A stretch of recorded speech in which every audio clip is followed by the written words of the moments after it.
Welcome to the Fly Culture Podcast, bringing you interviews, reviews and fishing tips. Here's your host, Pete Tigers. Fly fishing has been in Colin Macleod's life from an early age and has stayed there ever since.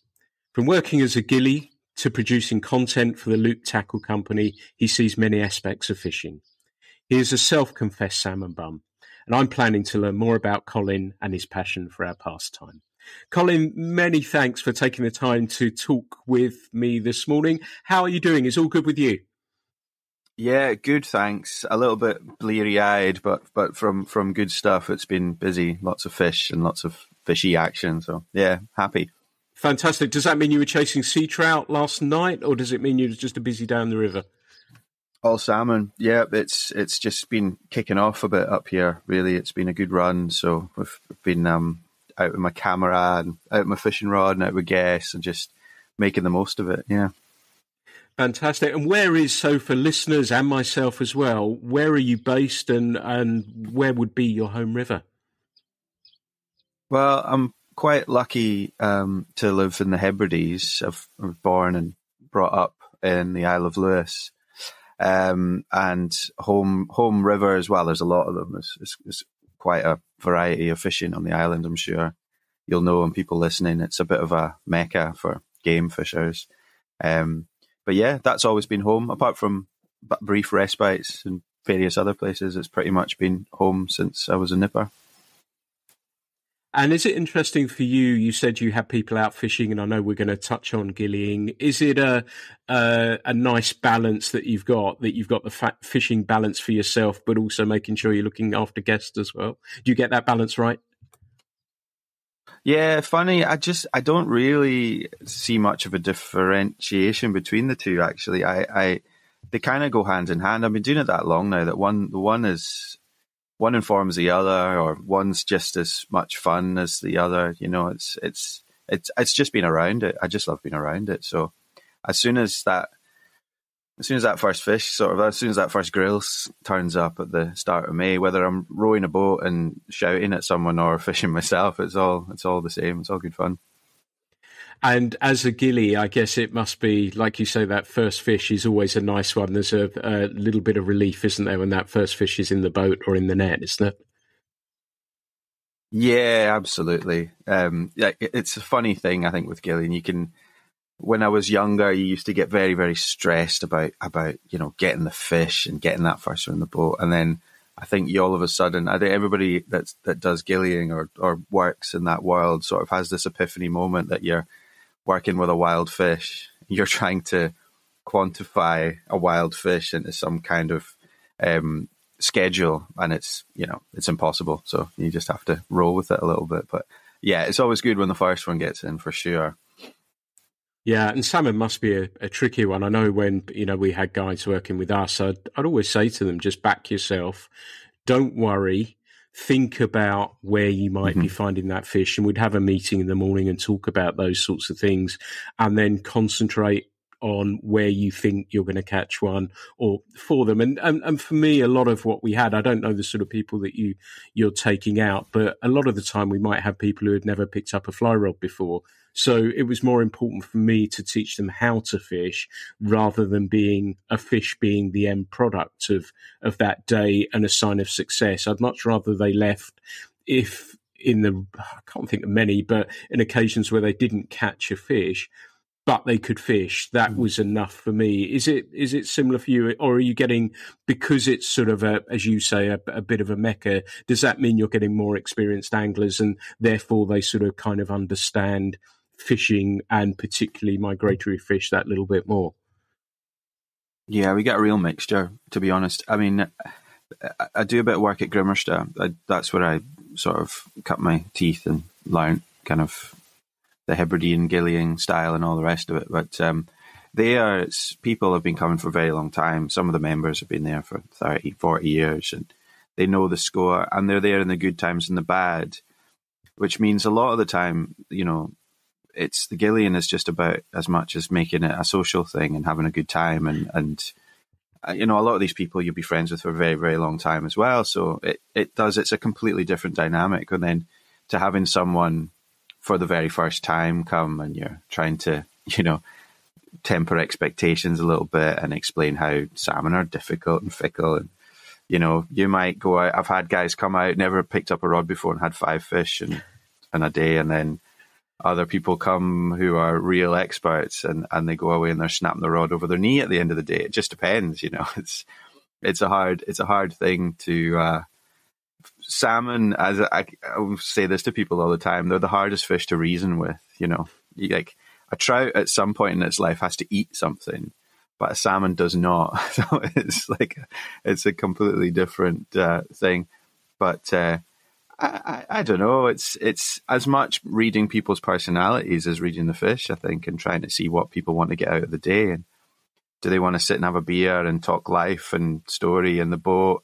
Do they want to get stuck in and get techie and really, try and winkle out difficult fish? Or, yeah, I'm sure you know that yourself. When the person turns up at the beginning of the day, you're, from the first handshake, you're trying to figure out what they are hoping to get out of the day.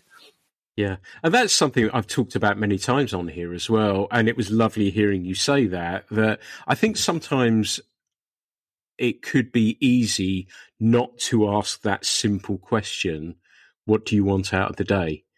And then that makes it, you can tailor it exactly as you say. And then you sort of can work through and learn that character. And it's almost part psychiatrist in some degree, isn't it? That people sometimes, it is their download. They're so relaxed. And as a result, that you hear all sorts of stories as a result of that, don't you? Yeah, absolutely. And I think especially when you're in a boat, most of our salmon fishing is in the lochs, drifting, and we drift a sort of a kind of unique style of salmon fishing. And you're constantly in touch with how the guests are fishing, and you're rowing the boat, moving the boat around the wind and all the rest of it. So you're together, and sometimes you're together for 6 days a week, in a boat together, chatting, and yeah, you get to know people pretty well. Yeah, lots of stories shared. And you said sort of it's a mixture of fishing. It's predominantly, would I be right, Grimster's the place where the guy caught the record amount of salmon in a day? Was it there? Or please accept my apologies if I've got that wrong, where they held back the water and then released it and then the fish ran. Is that where that happened? Yeah, that's absolutely right. Mr. Naylor, 1884, 1894, something around that period of time. And they had a drought. Funnily enough, we were looking back through the records, and it was really similar conditions to what we had last year. Last year, we had a 3-month drought, and it was a bit of a disaster of a season all round. But in those days, before the days of SEPA and things like that, they could just, do a little bit of environmental vandalism and make the water come up 6 feet. So they built a turf dam. The Gillies built a 6-foot turf dam by hand at the top of the system. And then they made another one halfway down the system. And they left it for about 6 or 7 days. And Langavat, the big headwater, sort of built up slowly at this top one. And then the second one sort of built up the water that came in from the other feeder streams. And they let it go. There's a really great detailed record about it from one of the old members who was a great writer. And he was saying that they hadn't had a fish, but the fish in the sea, they were so thick that they would go down of an evening and chuck a fly in and hook a fish in the back to drag it out for tea.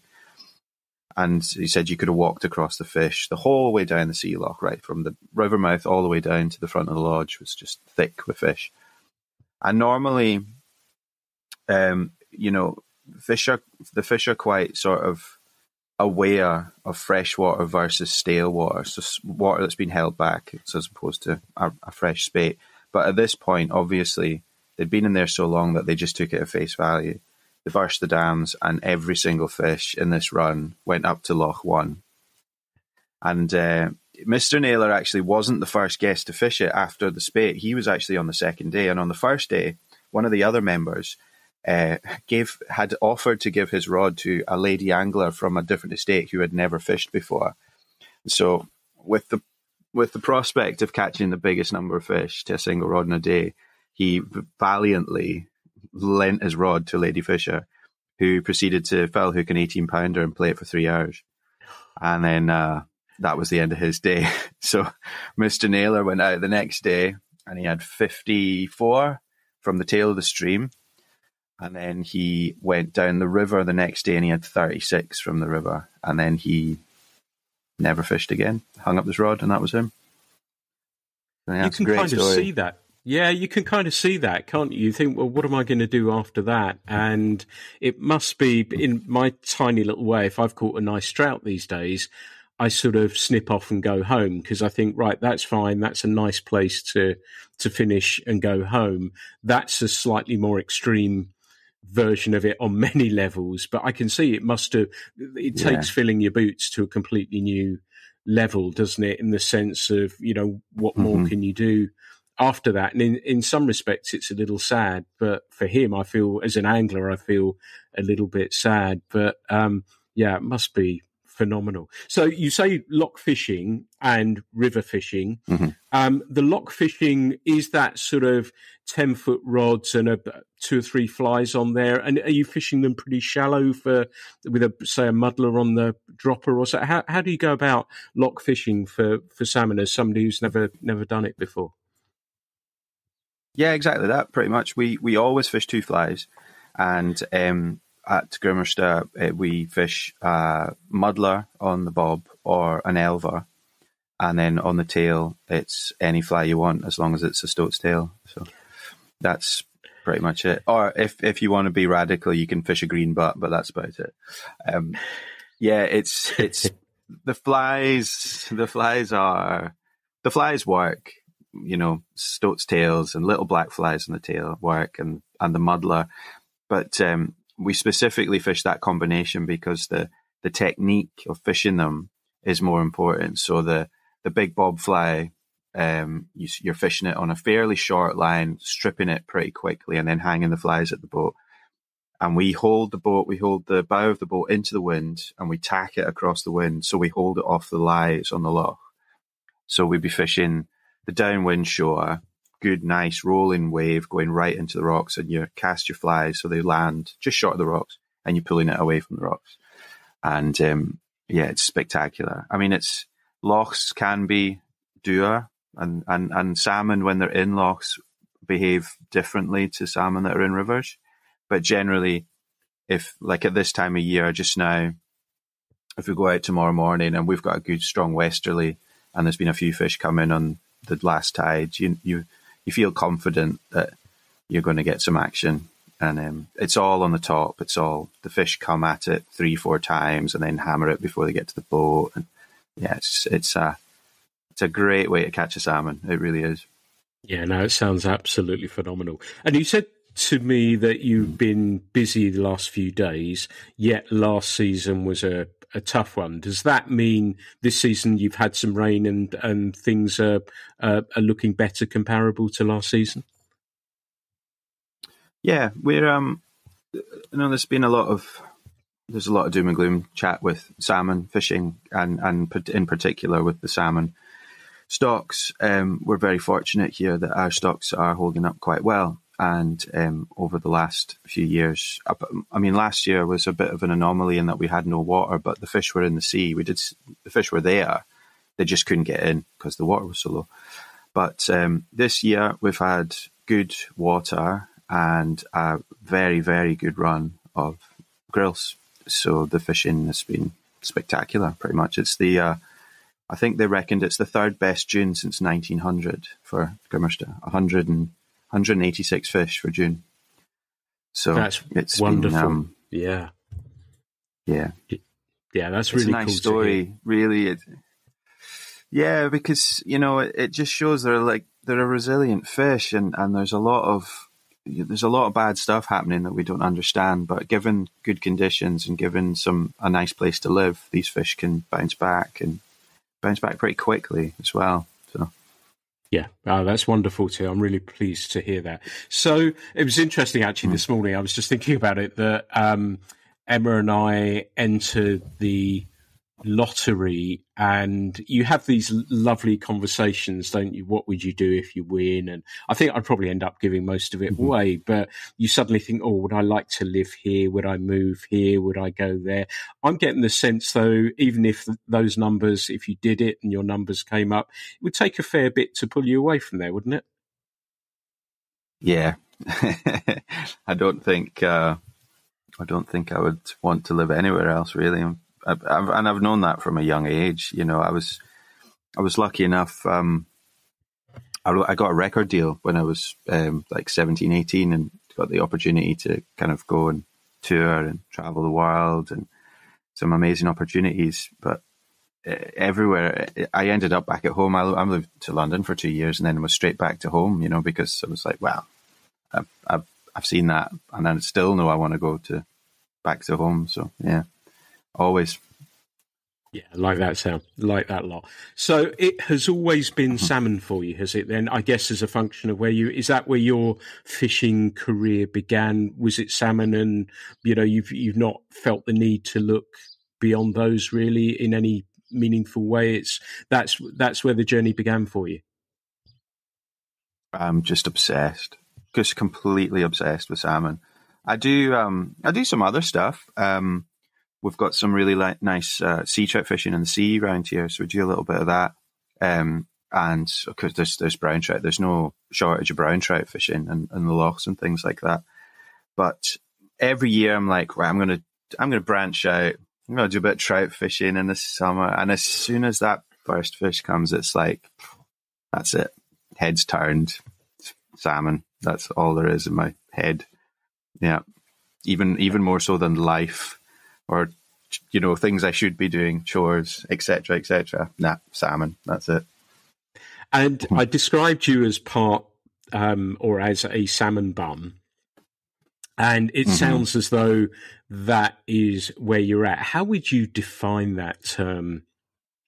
Be it salmon bum, be it trout bum, what do you think it is? Is it that sort of thing that your life is defined by the runs, the hatches, whatever it is? How do you see what a salmon bum or a trout bum actually is defined as?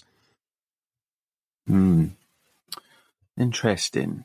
Well, I think if you find yourself coming up to like the beginning of July and you've not washed any clothes for 4 weeks, and you've maybe had one shower, and you've been eating tins of beans cold straight out the can, and the only thing that's in the back of your van is a pile of fishing gear and a box of beer, you can be fairly certain that you're a fish bum. I think that's the bottom line. I like John Gierich is a bit of a hero, and you know, when I was reading Trout Bum for the first time, it was like, that's me. It's like, I'd buy a fishing rod instead of fixing a hole in the roof. I'd do that.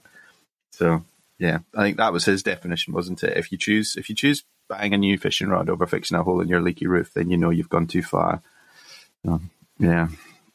Yeah, absolutely. I love it. It's great. Yeah, he's defined so many people's angling, how they look at it, how they view life. I know it had a big impact on me, and we've had him in the magazine a couple of times, and I wrote to him with the first one, and my work was done when he said he loved fly culture, so he really liked it. So I'm over fantastic. the moon. When anything after that now, I'm over the moon. But yeah, to experience what you're experiencing, to feel what you feel. And I'm sure there's many people listening who feel exactly the same way as well, that what it means to them, it may not be quite as extreme. And as I get older, I'm probably not quite that extreme, but it still means so much. And you're thinking, you know, I remember times I've been cutting the grass and hawthorn fly are everywhere, and I've just left the mower and hit the river in the hope that I catch that hatch. And you're thinking about this, you're thinking about the hatch times, what they do, everything else that goes with it. And I think that's why we're so lucky we've got this. And one of my next questions was going to be to you was, how would you explain salmon fishing to someone who had arrived from out of town or even another planet? How would you describe it and what it means to you? Wow, I don't know. I've never really thought of it like that before. You know, it's when something's so ingrained in you and you feel like it's a limb, it's hard to it's like somebody says, tell us how much you enjoy your right arm. It's like, I don't know, it's just there. That just sits on my body and does stuff. I'm sure, but it's like, if I didn't have it, I would be gutted and life would be really difficult. And it sounds a bit dramatic, I suppose, but it's it's just a thing that we do for a bit of fun, something to enjoy, get out and about.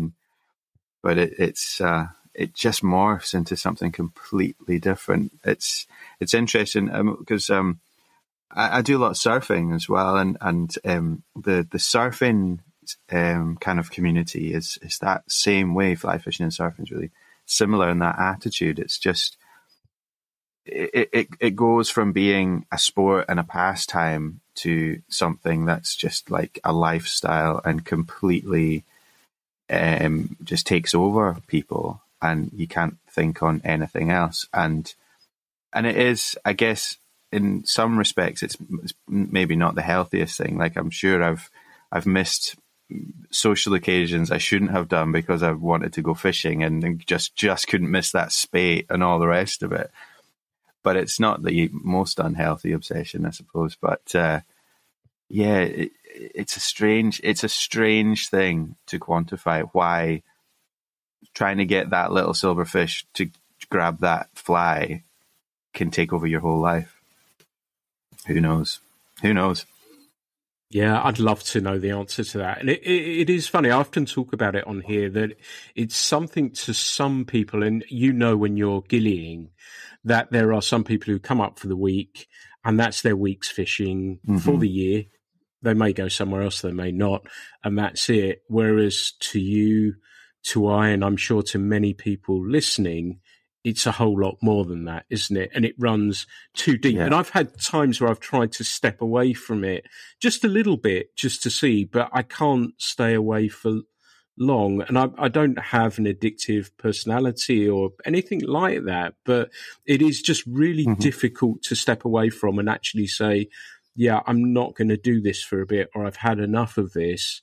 And you're already thinking, right, perhaps I need to, I'm going to go and try and catch some mullet again tomorrow. And I'm already sitting there thinking about, right, I better tie a lead. I might try this. And then on my dropper fly, I might have a loop instead of just to see how that works. And it's just never far from your mind, this whole thing, is it? No, it's really not. I think as well, the strange thing about it for me is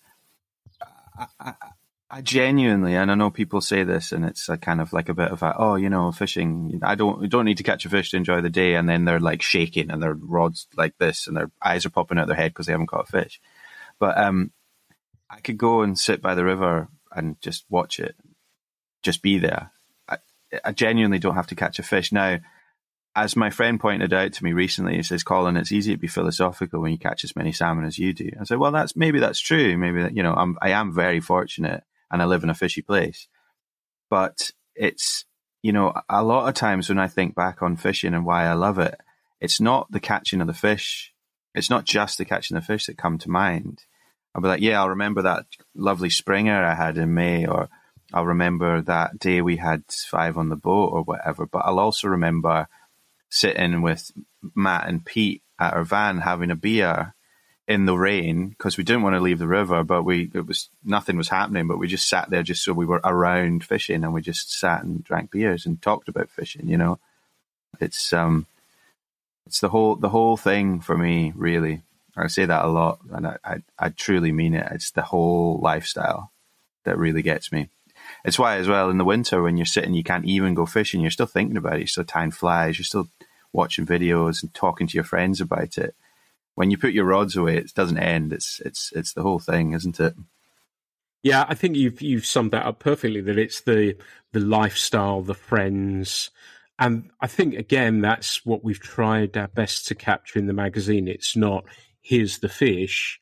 It's everything that goes with it, the not catching fish, how it's made you feel, how it's saved you through difficult time. And I've noticed when I've not fished for a little bit that I've missed that moment of just like you say, being there. It's not, right, I need to go down and catch a trout. There are times, though, sometimes where I want to go and catch a trout and it may be I want to go and catch another one, but it's just almost a recharging that you're thinking, right, this has filled me up again, and then I'll go home, big smile on my face, and then think about the next day or the day after that or whatever that is.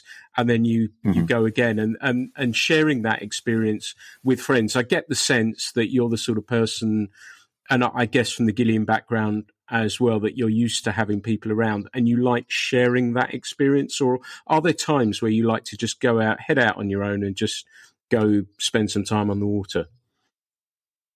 Oh, yeah. Yeah, totally. I mean, I think actually when I go fishing, I mostly go fishing on my own. And when I'm with other people, it's generally for gillying or doing some photos or videos or whatever it is. I got some fishing pals, but I think actually with my fishing friends, because it's like a lot of them are gillies, most of the time when we go fishing together, it's just to carry on. There's not an awful lot of effort goes into it. It's like, we'll fish for 40 minutes and then straight to the pub or whatever. But it's more of a social thing. But when I do most of my kind of fishing, when I go out to have a proper go, I usually go by myself with the dogs. Yeah. At special times when the spate rivers are on, that's it. It's like away. Yeah. I don't know if you're the same. I find I fish better when I'm on my own, I guess, because I'm more concentrated on what I'm actually doing, so that I'm not chatting with someone or I'm not laughing about something or whatever that may be. And so do you find the same, that you are in that zone a little bit more deeply because of that and being on your own? Oh, yeah, I think so, definitely.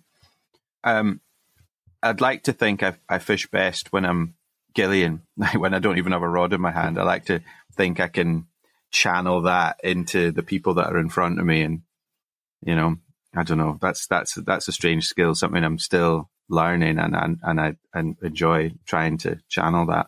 But yeah, definitely, when you're on your own, there's nothing else there, is it? I think sometimes I probably miss opportunities sometimes when I'm on my own because I'm daydreaming that much. But yeah, I definitely concentrate a bit more when my pals aren't berating me. Definitely.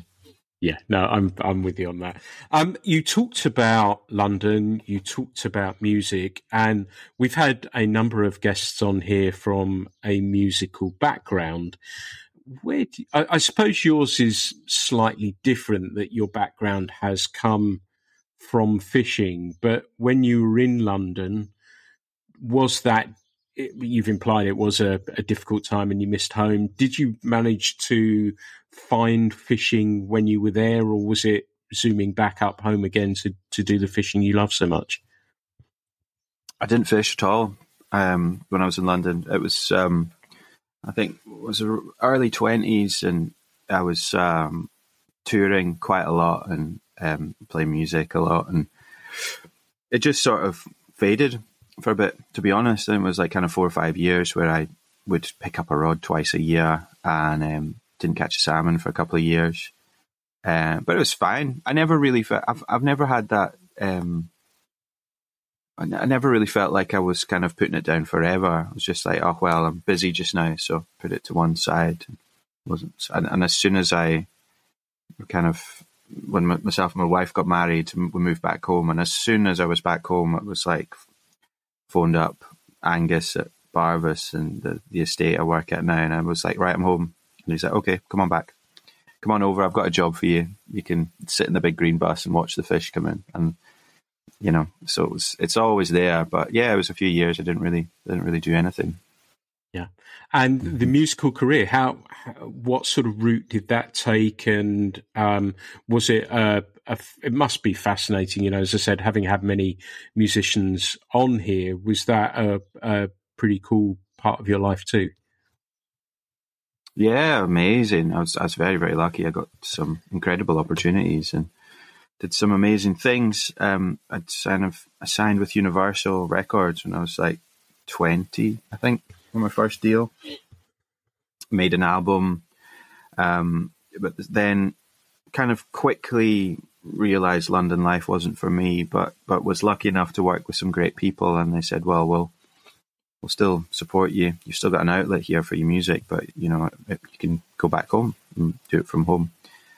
And it was luckily around about that time when social media was really taking over in that world. And before that, you had to be in a hub, you had to be in Glasgow, you had to be in London. Then all of a sudden, it was okay to be in a rural area because you can keep in communication and you can still do the music and all the rest of it. So I still play, I still write, I've still actually got a record deal, and we did an album in lockdown, came out then.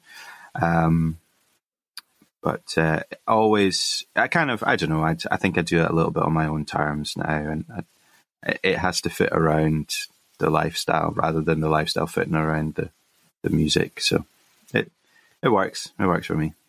Fantastic. And a question I often ask people is, what is and I guess you're really well qualified to answer this, if you are going on a road trip somewhere, what is the tunes that you'll have on the playlist? Is there anything that you would have to help set the tone, or do you have something fast to get you going and then slower coming home again? Do you listen to music or on a road trip or just a drive to the river or loch? Well, yeah, funnily enough, I've started listening to music when I fish a little bit, which I never ever used to do. And I was fishing a lot in the spring, and it's long hours. You're standing in the river, and you're just like, you've got to stick at it, keep your fly in the water, don't get out. So I was starting to listen to music a little bit in the river. It's all the same stuff for me. I like a lot of country music and a lot of like Americana, things like that. So some of the kind of more alternative indie stuff as well. So yeah, it's like standing in a river, listening to Willie Nelson, waiting on a big, massive salmon running away with your Willie gun. That's keeps you going. Yeah, hearing country music's good for fishing because you hear songs about people that are worse off than you when you're freezing cold in the river. That seems to keep going a little bit. I remember the first time I came back from fishing in Colorado, somebody sent me, I think it was Michael Murphy, and that a country singer from the States somewhere or other. I think it was Michael Murphy, I think his name was. And that was just on the truck the whole time. And it felt part of, reliving of where I was. But the listening to music on the river is a really interesting one. I've not gone down that way, but I think I was talking to Alex Clare on here, and I can't remember if he does listen to music or not. I know Boo Gilbraith does, and he has playlists and all sorts of stuff. And I kind of like that. I've not gone the full way because I kind of like the sound of the water as well on the river, and that's pretty cool as well. But like you say, it does disconnect. Yeah. Sorry, I was going to say it does actually disconnect you a little bit. I was just thinking that it's funny. I caught a salmon listening to music for the first time last summer, and I found it really stressful because I couldn't hear what was going on. So I had Run Rig playing in my head really loudly, and this little girl's going mental, and it was really stressful. I had to take the headphones off and hear what was happening. It was a strange experience. So yeah, definitely take the headphones off when you hook a fish for sure. Yeah, no, I'm with you on that. I think that I'm gonna give it a try. I think early season on the tour, fishing for salmon, might give that a little bit of a go. Mm-hmm. I'm often just with my dog as well, so I chat away to him as well. So I'm sure that's something to do with it. But you're also I'm a big fan. I've got to put my hand up and say it now, of your photography. I think it's fantastic. Oh, thank you. Is that something, you're clearly artistic. Is that something that started from an early age? Was that intertwined with your fishing, or did it come a little bit later? The photography actually came around when I was touring a lot. I was going to some really cool places and having great experiences, and I was like, I need to get a camera. I need to, take some photos on the road and when we're in America and all that stuff. And got into it a little bit, and then I never really liked being in front of the camera, and I hated having to do the music videos and things like that. So one of the guys at the record company said to me, he says, well, if you don't like it, you should get involved and you should learn and see about the process, and then you might enjoy it a little bit better. And, at this time, I met a friend, Mike Guest, who's done all my videos, and we worked together, and he taught me photography. And so there was a real process, and then like surf photography, and we made a surf film together, and we went into that world a little bit. So it sort of grew from there. And it kind of, with the fishing, I'd always taken snaps with my phone and things like that, but I'd never taken my camera. And then about like kind of 5 or 6 years ago, I was like, I'm going to start documenting fly fishing the way I see it, what I kind of, the in-between bits, like not just the grip and grin, not just that trophy shot, which everybody does very well just with their phones. I was like, I want to document it the way I see it and try and sort of articulate that just as a little project, just as a wee thing for myself. And it just grew from there. And now it's gotten to that point where it's like, I'm just as happy taking a camera as having taken a fishing rod out and trying to capture those moments. It's quite addictive. It's just as addictive as catching a fish, actually, sometimes, trying to get it on the camera. Yeah. Yeah. And I've said before, I've had photographers on here too, and it's such a photogenic pastime, fishing, isn't it? Oh, it really is. It really is. And, it just takes you to the most amazing places. And it takes you to the most amazing places at the most random times. Like, you'd often find yourself at 4 a.m. in the middle of nowhere on some river and thinking, people don't get to see this very often. So, yeah, it's nice to be able to try and document that. I'm definitely I'm learning, but I'm definitely an enthusiastic amateur when it comes to camera. But I think you find that thing is when you really love something and you really kind of are engrossed in it, you can see it differently to the way other people do. I'm sure you'll be aware of this when you're on the river. You look at the river a completely different way to somebody that's just walking past it, looks at it, and it's like trying to just capture those little moments. And you show them to people, and they're like, "Wow, I never knew there was a kingfisher there. Wow, I never knew there was a sea eagle there. That's amazing. I didn't know that the sky looked like that at 4 a.m." So, yeah, it's a nice thing to do. And from a fishing perspective, if you understand fishing, because the way I kind of see it is that, yes, you can be a photographer, but then there's subsections within that. And a fishing photographer, because you're a passionate angler who understands it, it's easier to capture that moment, isn't it? And funnily enough, my daughter is a photographer, yet she's grown up around fishing, so she kind of knows where, what, and why. And it's easier to capture that, isn't it? Be it the loop of line as it travels out or whatever. Do you find that slots in from a fishing perspective nice and easily for you as well? 100%. And from a Gillian perspective as well, you've got that really unique thing that you spend so much time in the water, and at certain times that, oftentimes when a fish is going to take. So you can be in the position and you can be there ready with the camera. And it's like, click, there it is.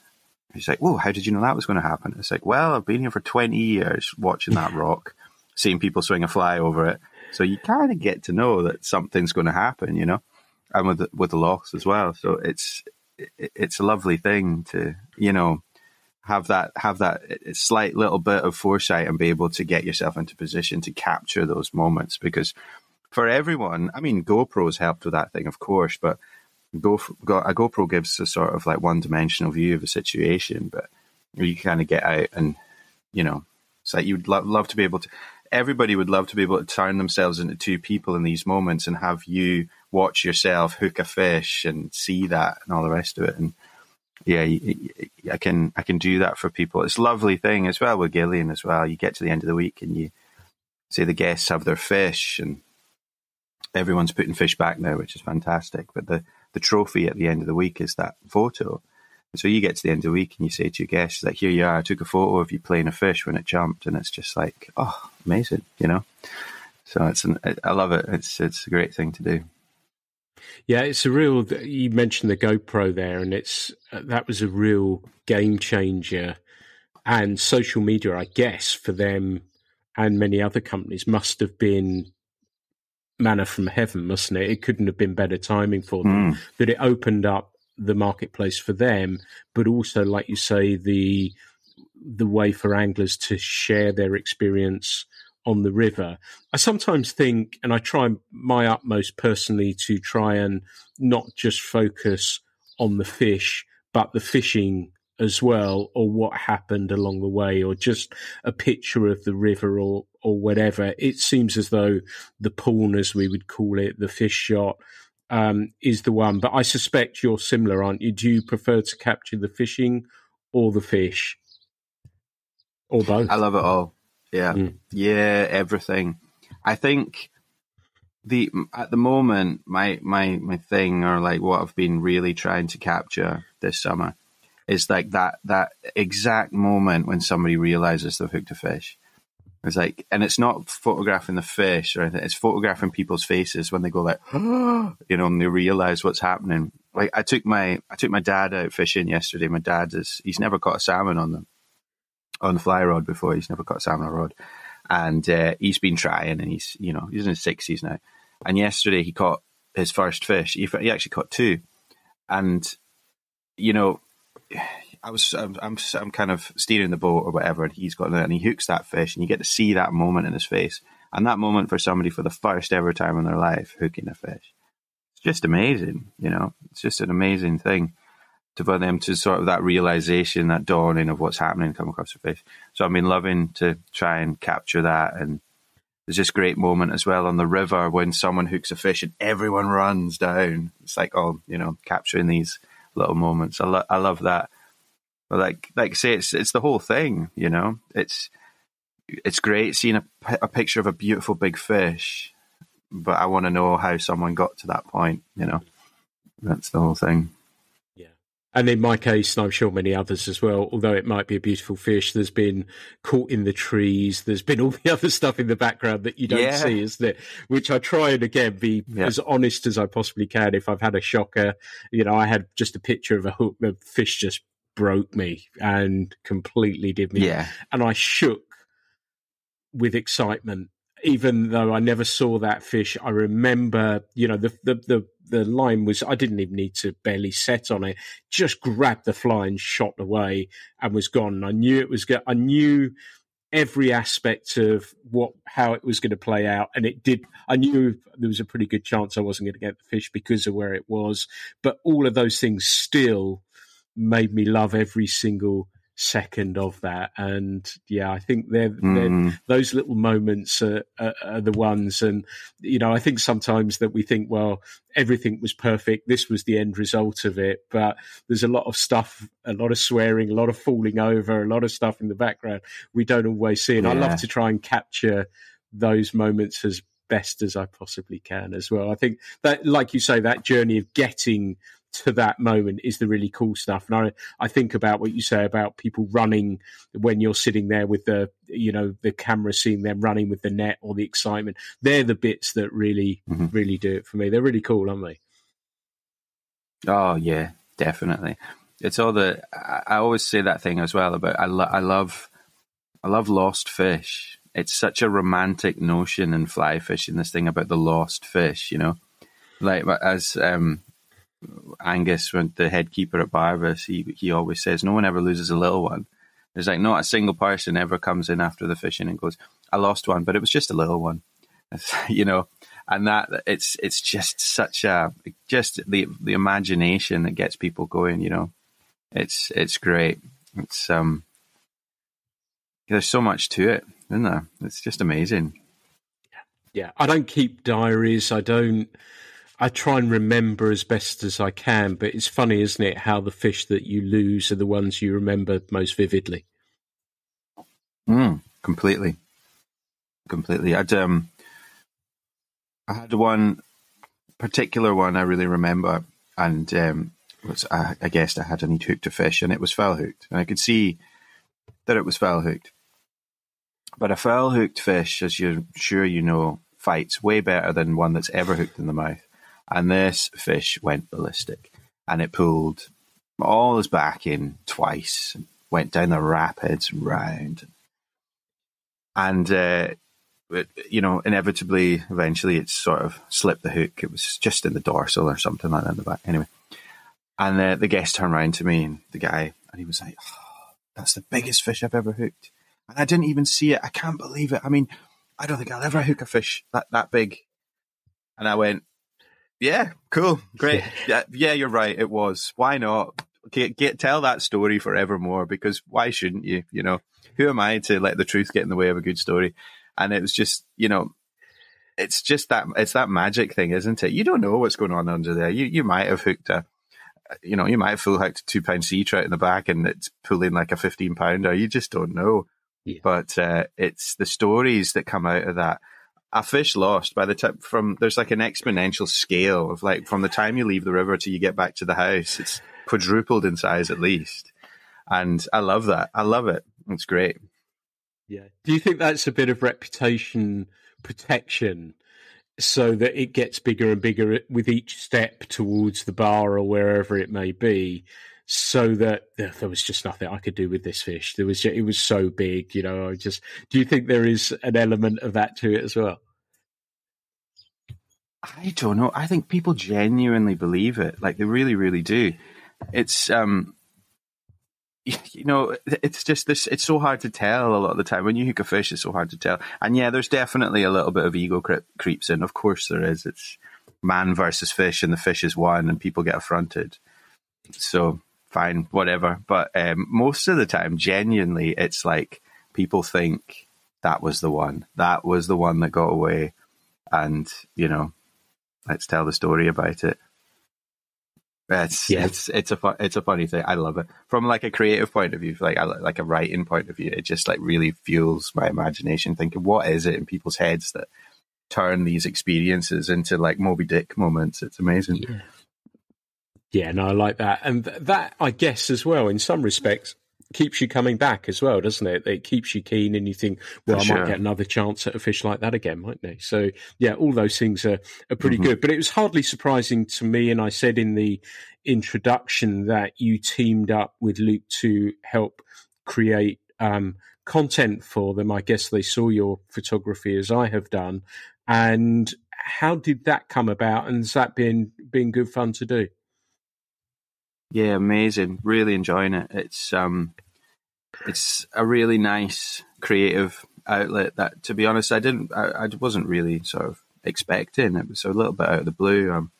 Gordon Sim, CEO, sort of got in touch with me on Instagram and pretty much like that, just said, I like your photography. Do you want to have a chat and see if you want to just do some stuff with us and some ideas and all the rest of it? And I've been doing it for about, I think, just about kind of 7-8 months now. And yeah, loving it. It's a really great team, lots of creative people involved. And just about the time that I'd come on, they'd sort of started this new campaign where the focus was all about the lifestyle and the whole kind of thing of being on the riverbank and the experiences, the kind of real moments, as they called it, and just fit with my personality and the way I think about fly fishing perfectly. So it's been a nice challenge and a fun thing to do. Yeah.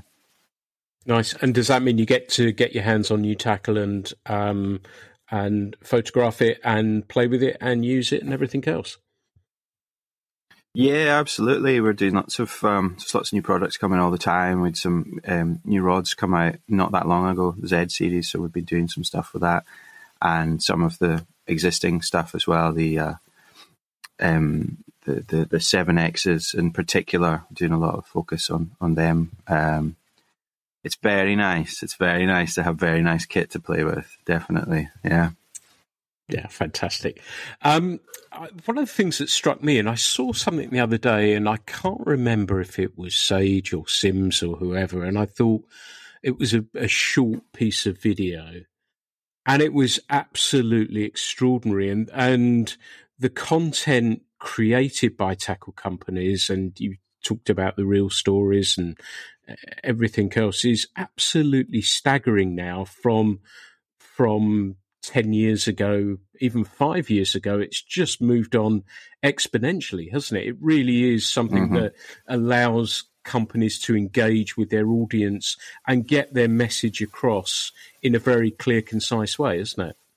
Oh, absolutely. I think people are starting to realize that like fly fishing is really aesthetically beautiful. Like there was obviously that kind of big upsurge in popularity with The River Runs Through It, but that was quite a long time ago now. And that was that very much like the nostalgic, traditional, split cane and beautiful fly fishing, beautiful shot, slow motion, lovely, absolutely love it.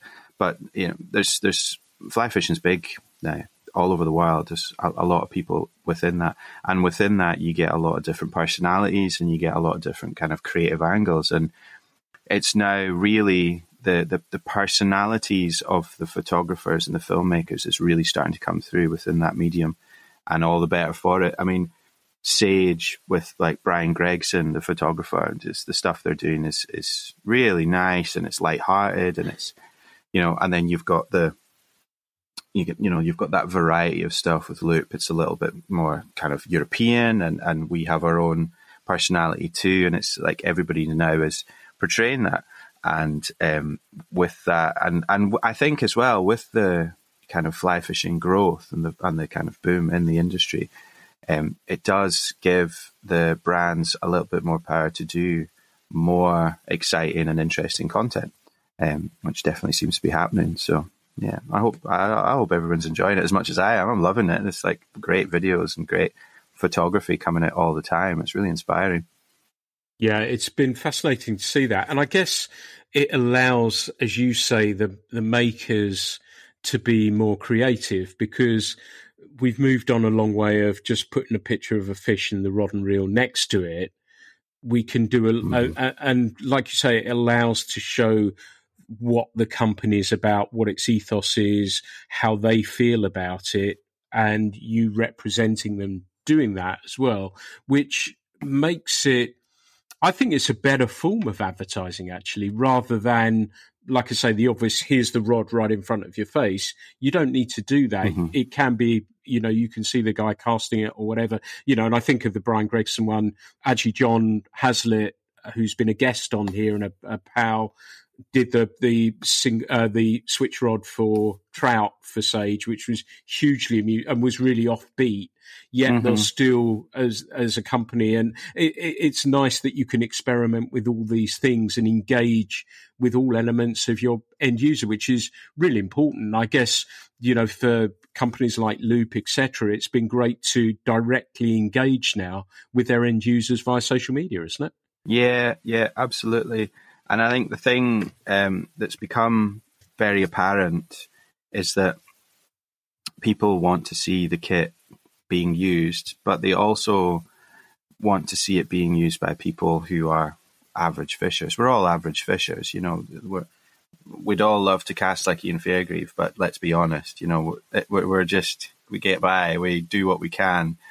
And it's that showing, that brands now showing that the kit is, it's not super techie gear for super techie amazing guys. This is functional, good equipment for everyone to use, and no matter what your ability is, you will get the best out of your fishing by having some good kit, and you'll enjoy it, more by having some good kit. And the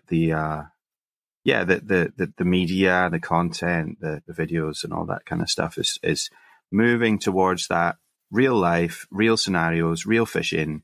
Just what we all do, and it's all the better for it, because there's no point in fly fishing trying to put a certain kind of put people on a pedestal, or make out that some people are better than others just because they're better at fishing or they can cast a longer line. It's nonsense.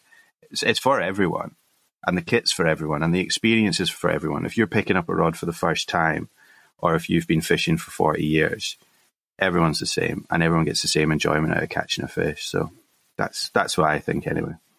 Yeah, that's wise words. I'm kind of with you on that as well. And I guess I'm right in thinking the Scandinavian background of Loop as well. And I do a fair bit of fishing in Denmark for sea trout, coastal sea trout, which I absolutely adore. The demographic there, comparable to the UK, I think, is younger. A little bit more aligned to what we might consider in the US. yet that filters through here as well, doesn't it? And that, have you detected that? I guess you've probably been over to Loop HQ or spoken to them, I don't know, but that's what I've always detected. Whenever I'm sea trouting, I always think, wow, these, there's a lot of, and they might not all be carrying a fly rod, a fair few of them are, they may be spinning, but the age demographic to me appeared to be lower. I don't know if that's a function of, in all intents and purposes, the fishing is free so that you can rock up at the beach or the fjord or wherever it is and go and throw anything out and see if you can catch sea trout. Do you think there's an element of that and that's filtering through into the UK as well? It's just starting to, I think. The cost element is definitely a big thing. But also fly fishing in Scandinavia, I've not been over there yet. I'm hoping to soon, but I've been speaking to a lot of the guys and sort of trying to learn a little bit about that culture over there.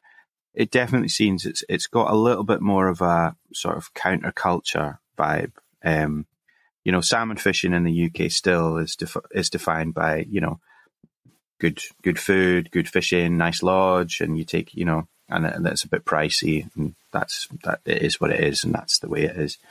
In Scandinavia, it's a little bit more like, Ted Logart, who made a film for us recently, and he was passing comment on in the fishing season, their diet consists of 95% sausages, because they've always got a barbie on the go, and they've always got coffee on the go, and they take turns sleeping in the hammock between having goes down the river.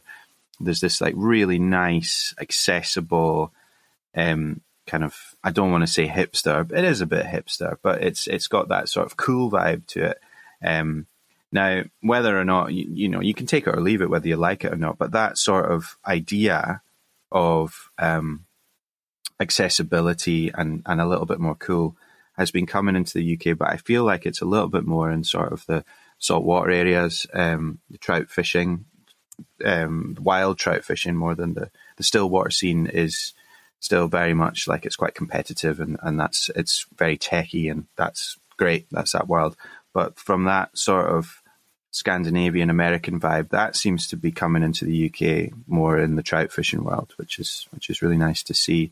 I personally hope it would filter down into salmon fishing, because I think it would give like people who think it's really unobtainable, would show them that actually there's a lot of really affordable salmon fishing in this country. There's a lot of really accessible salmon fishing, and you can do that. When I go fishing myself, I'll like load up my van full of gear. I'll kip on my friends' couches. I'll maybe sleep in the back of the van or get a cheap hotel, and I'll fish association waters, and I'll go around and you meet people. You might get a cheap day here or there, but you can do it on a budget, and you can do it in that way that they do it in America.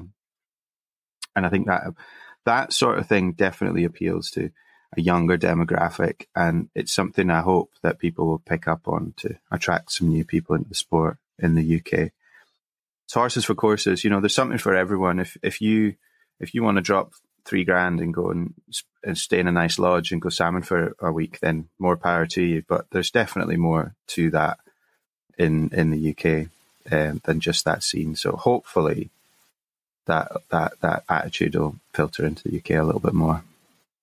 I think that's a really good point, and I think there is a perception about accessibility to some of these rivers and being able to get them. And I detected 2, 3, 4 years younger people expressing more of an interest in throwing a double-handed rod and understanding a little bit more about what was going on there, whether that has filtered through. But I think this may be where people like yourself, and to a small degree myself as well, are letting people know that you can do this, and it doesn't have to be, like you say, the expensive stuff. You can do it on a slightly smaller budget yet. And there is nothing, I don't think, and I've been lucky, I've caught a lot of fish in a lot of places, but there is still nothing like the salmon grabbing that line on the swing to me.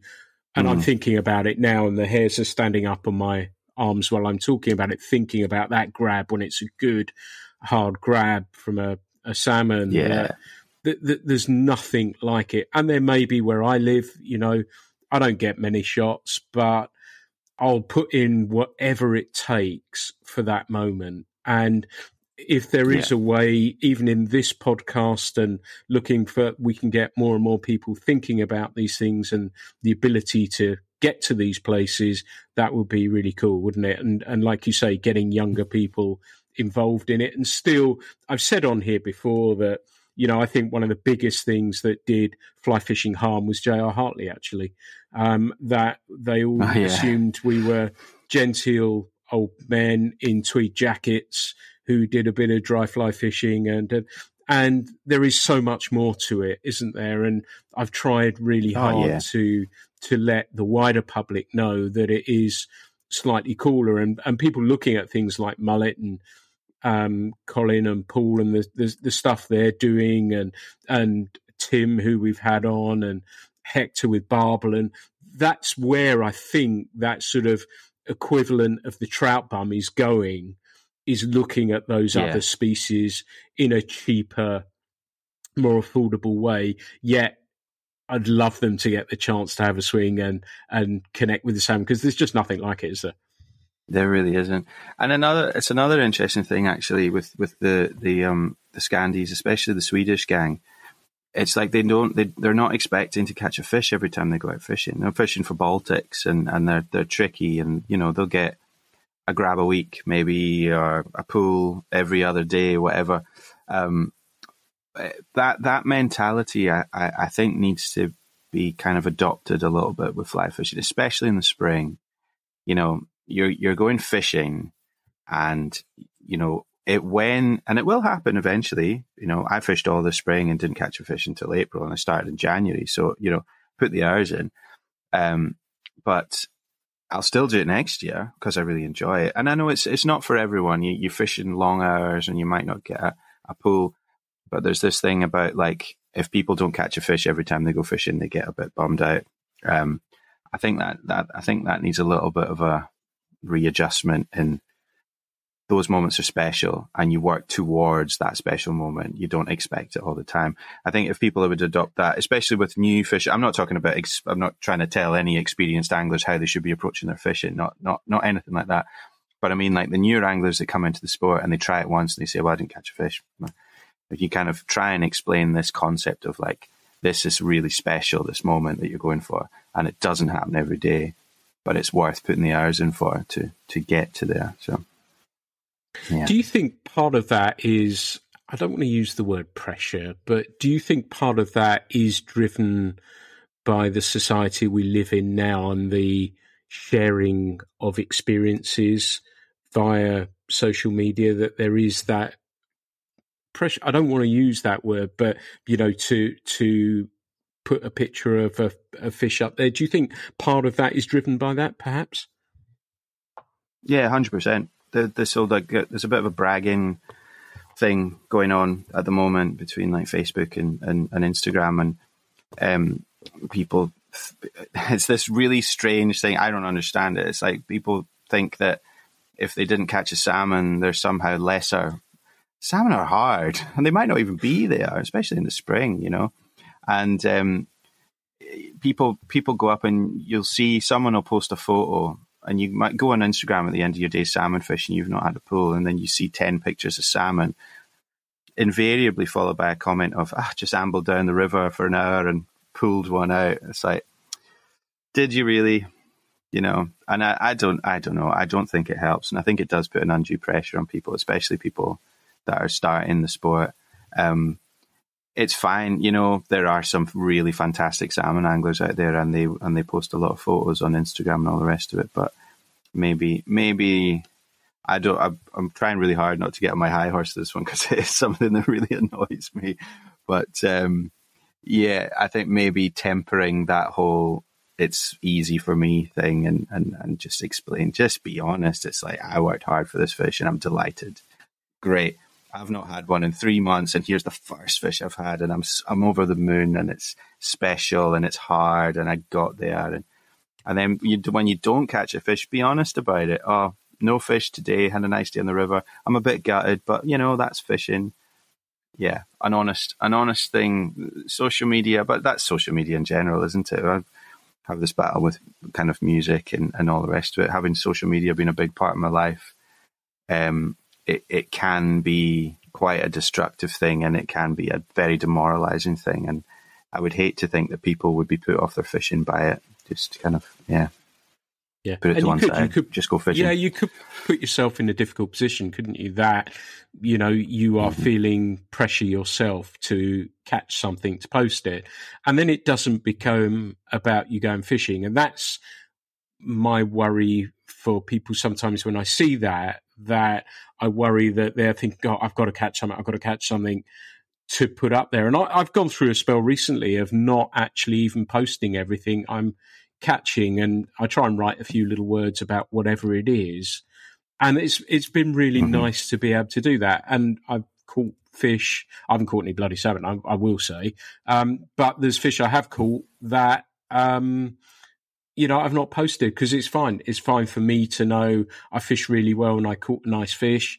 All I want to do is enjoy myself, and you can easily put yourself in a position, can't you, where I've got to catch one. I've got to catch it. My reputation. People, I always try and say to people, once they flick through, they've forgotten about it anyway. And probably all the difficult pressure you've put yourself under to get that photograph, people have forgotten about it generally anyway. So don't worry about it. That's the view I've sort of kind of taken with it myself. Now, I'm suspecting you're pretty similar, aren't you? Yeah, you're absolutely right. I think if you're going fishing for anybody else, then you're completely missing the point of going fishing in the first place. It's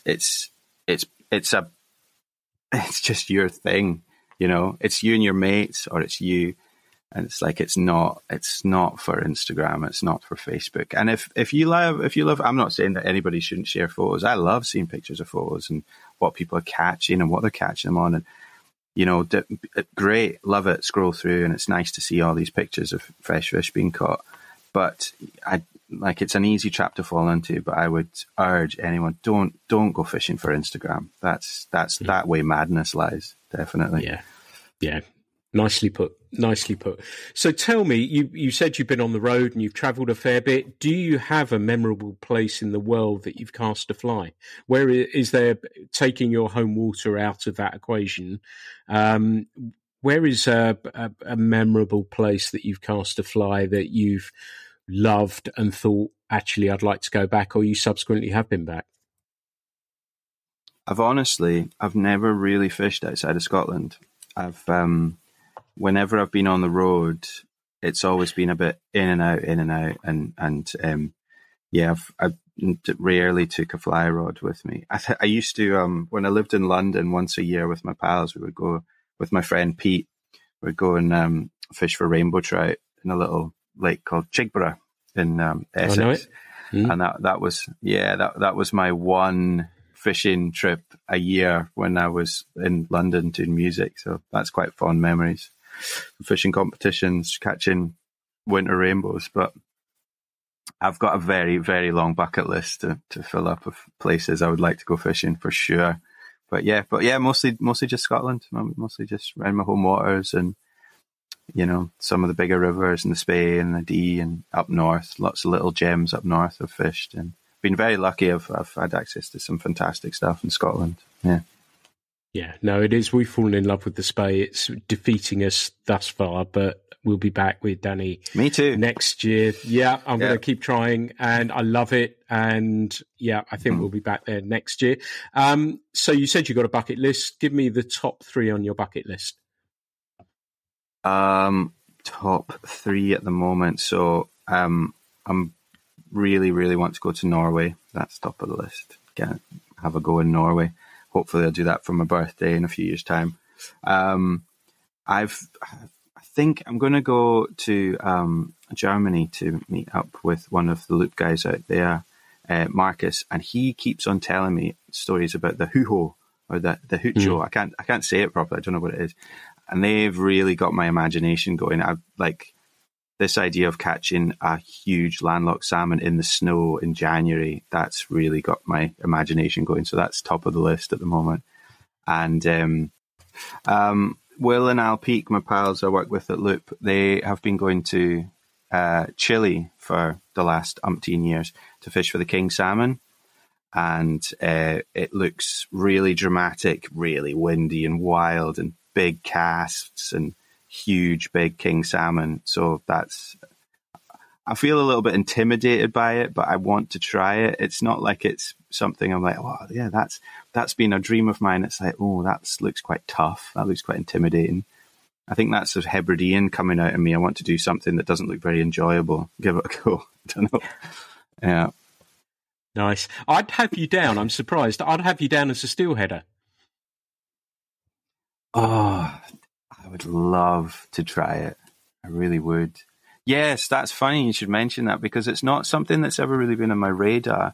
But the winter steelhead thing, and that kind of dark and kind of tough and occasional grab and all that kind of stuff, that's really, that looks really, really interesting.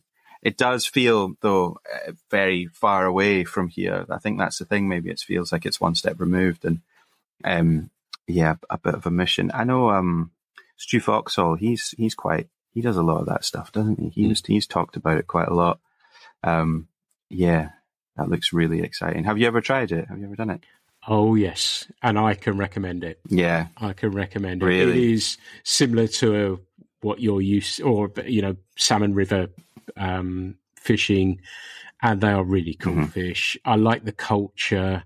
I like everything about it. It's pretty cool. I've had Stuart on here, and he's talked about them. Actually, he goes with his mother, doesn't he, to British Columbia and fishes. Right. And I've had John Hazlitt on, who's a steelhead guide. He's such a cool man. He's the guy in that recent Sage video, actually, about and he's really cool. Nice. I fish with him, and that's really cool. But yeah, I can't recommend that enough as well, I think. And we're going to have somebody who's written a book about steelhead on as well, so very, very shortly. So I'm looking forward to hearing about that. And his book is fantastic as well, so we shall come on to that. Cool. But Colin, it's been absolutely fantastic just chatting, as I said we would, and it's been a wonderful chat. I cannot recommend Colin's photographs highly enough. They really are fantastic. How can people find you? How can they connect with you on social media and other places and see what you're up to? Oh, I've got Colin. If anyone's interested, listen to some music. It's all up there on the internet. Colin Macleod is my name. If you type it into Google, you'll either find me, the mullet fishing expert, or apparently a guy from Britain's Got Talent who is a really weird magician. So it's one of the three. You'll find me there. top 5 on Google. Yeah. And then I've got photos on Instagram, Colin Macleod Fly Fisher, and music's up there too. So yeah, I'm not good at the hard sell. You can find me there somewhere. They'll find you. If you, as I said, I recommend people should have a look at the pictures. You talked about a magician and mullet, and Colin we've had on as well, where we went mullet fishing on the podcast. All I can imagine now is you in a top hat pulling a mullet out of the top hat in magician style, basically. So that's all 3 of them.